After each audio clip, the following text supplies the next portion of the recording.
ఒక ఊళ్ళో సూర్య అనే అబ్బాయి ఉండేవాడు. అతడు చాలా పేదవాడు. ఎవ్వరి వద్ద చెయ్యి చాచకుండా కష్టపడి పనిచేసి బ్రతికేవాడు. రోజు బడికి వెళ్ళి చక్కగా చదువుకునేవాడు.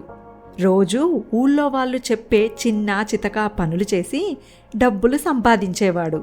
ఓ రోజు సూర్యాకి ఒక్క పని కూడా దొరకదు. చేతిలో చిల్లి గవ్వ లేకపోయేసరికి ఏమీ తినకుండా ఉండిపోతాడు సూర్య. విపరీతంగా ఆకలి వేయడంతో సూర్య నీళ్లు తాగి కడుపు నింపుకోవాలని అనుకుంటాడు. ఒక ఇంటికి వెళ్ళి దాహంగా ఉందని కొన్ని నీళ్లు ఇవ్వమని అడుగుతాడు.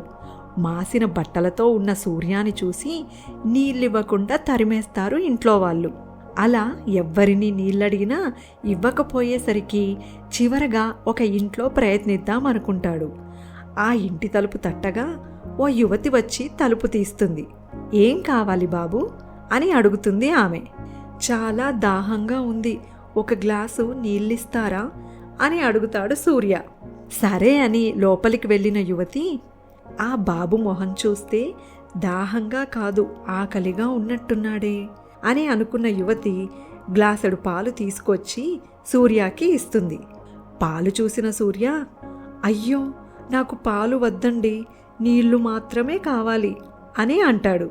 పర్లేదు బాబు, నువ్వు ఆకలితో ఉన్నట్టు ఉన్నావు, ఈ గ్లాస్ పాలు తాగు అని అంటుంది యువతి. కానీ నా దగ్గర డబ్బులు లేవు, నేను ఈ పాలు తాగలేను అని అంటాడు సూర్య. నేను నీకు డబ్బులకు ఈ పాలు ఇవ్వడం లేదు, ప్రేమతో ఇస్తున్నాను, తీసుకో అని సూర్యతో పాలు తాగిస్తుందా యువతి.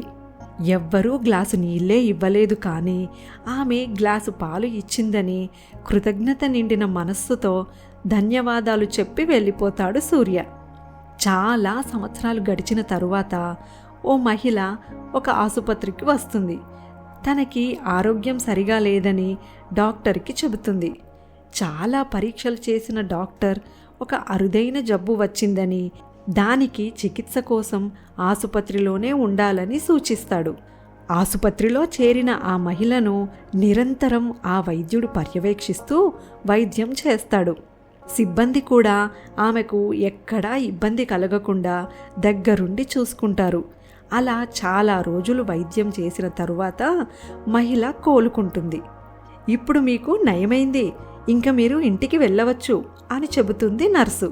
అప్పుడు ఆ మహిళ, కానీ ఇన్ని రోజులు చేసిన ఇంత వైద్యానికి బిల్లు చెల్లించడానికి నా వద్ద తగినంత డబ్బులు లేవు అని బాధపడుతుంది. మిమ్మల్ని డబ్బు చెల్లించమని ఎవరన్నారు? మీ వైద్యానికి అయిన బిల్లు డబ్బులు ముందే చెల్లించేశారు కదా అని అంటుంది నర్సు. నా వైద్యానికి అయిన ఖర్చు చెల్లించిందెవరు అని ఆతృతగా అడుగుతుంది మహిళ.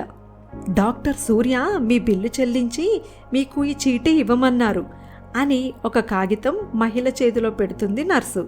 ఆ కాగితం తీసి చదవగా ఆసుపత్రి బిల్లు చాలా ఏళ్ల క్రితమే ఒక గ్లాసు పాలతో చెల్లించబడింది అని రాసి ఉంటుంది. అప్పుడు ఆ మహిళ, అంటే చాలా ఏళ్ల క్రితం నేను గ్లాసు పాలు ఇచ్చి ఆకలి తీర్చిన ఆ బాబే ఇప్పుడు నాకు వైద్యం చేసిన వైద్యుడా అని ఆశ్చర్యపోతుంది మహిళ. సూర్యాని కలిసి కృతజ్ఞతలు తెలిపి వెళ్ళిపోతుంది. అంటే మనం చేసిన మంచి ఎప్పటికైనా తిరిగి మనకు మేలే చేస్తుంది.